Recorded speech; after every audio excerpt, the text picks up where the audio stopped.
నాకు ముందుగా చెప్పాలంటే అన్ని రోల్స్ అంటే నేను ఏ క్యారెక్టర్ అయినా చేయగలను అనేది నాకు ఇష్టం. నేను మీకు చెప్పినట్టుగా సీరియల్స్లో నెగిటివ్ ఎక్కువ చేశా, కాకపోతే పాజిటివ్ కూడా చేశాను కానీ చాలా తక్కువ. సినిమాలో అయితే ఇప్పుడు ఒక 1.5 year నుంచి సినిమావే కాన్సన్ట్రేట్ చేస్తున్నాను. సినిమాలో దొరికేవన్నీ కూడా నాకు ఎక్కువ పాజిటివ్ రోల్సే దొరుకుతున్నాయి. చాలా హ్యాపీగా నేను చేస్తున్నాను, ఎందుకంటే ఇంతవరకు మీరు చెప్పినట్టు నెగిటివ్ షేడ్స్ చేశాను కదా, ఇక్కడ చేసినవన్నీ కూడా పాజిటివ్ రోల్స్. చాలా బాగుందండి.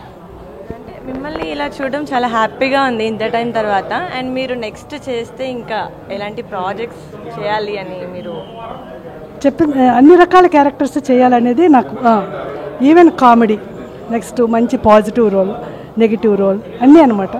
ఇంకా ఇది కాకుండా నేను ఇంకొక 3 movies ఈ మధ్య నాకు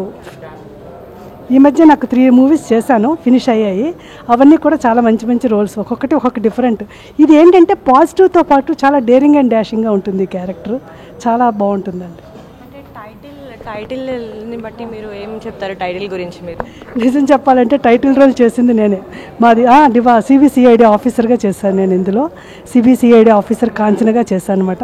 పోలీస్ డిపార్ట్మెంట్కి గర్వంగా ఉంటుందండి ఈ క్యారెక్టర్ చూశాక. అబ్బా, మా డిపార్ట్మెంట్ ఇంత మంచిదా, ఇంత బాగుంటుందా అని తలెత్తుకుని అందరూ కూడా చూస్తారు ఈ క్యారెక్టర్ని. ఇండస్ట్రీలో మీ ఇన్స్పిరేషన్ ఎవరు మ్యామ్? ఇన్స్పిరేషన్ అనే కంటే కూడా నాకు నచ్చిన ఆర్టిస్టులు అంటే ఏ క్యారెక్టర్ నేను ఒప్పించగలిగే ఆర్టిస్టులు అంటే నాకు చాలా ఇష్టం. పర్టికులర్గా ఒకటే క్యారెక్టర్కి పరిమితం అయిపోకుండా. అలా అనుకుంటే నాకు ఇప్పుడు మన కోట శ్రీనివాసరావు గారు, మనం నిన్నే ఆయన్ని కోల్పోయాం కదా, ఆయన, అలాగే మన ఒక ఎస్వి రంగారావు గారు, అలాగే సావిత్రి గారు, వీళ్ళంతా కూడా, సౌందర్య, వీళ్ళందరూ కూడా నాకు చాలా ఇష్టం.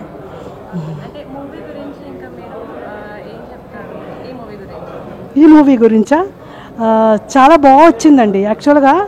అంటే ఇందులోని మనం అందరూ చూడడానికి ఏమనిపిస్తుంది అంటే మీ అందరికీ ఇది ఒక ఏదో యాక్షను థ్రిల్లరు అనిపిస్తుంది మీ అందరికీ, కానీ ఇందులో అంతర్లీనంగా చక్కటి మెసేజ్ ఉంది. చాలా బాగుంటుంది ఈ సినిమా.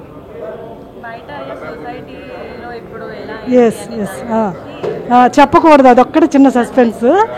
ఒక చిన్న మెసేజ్ ఓరియంటెడ్ సినిమా ఇది. ప్రతి ఒక్కరు కూడా ఒక్కసారి ఆలోచిస్తారు, ఓ నిజమే కదా అని. ఒక ఆలోచింప చేసే ఒక సినిమా అని చెప్పచ్చు, ఒక మానవతా దృక్పథంతో తీసిన ఒక సినిమా అని చెప్పచ్చు.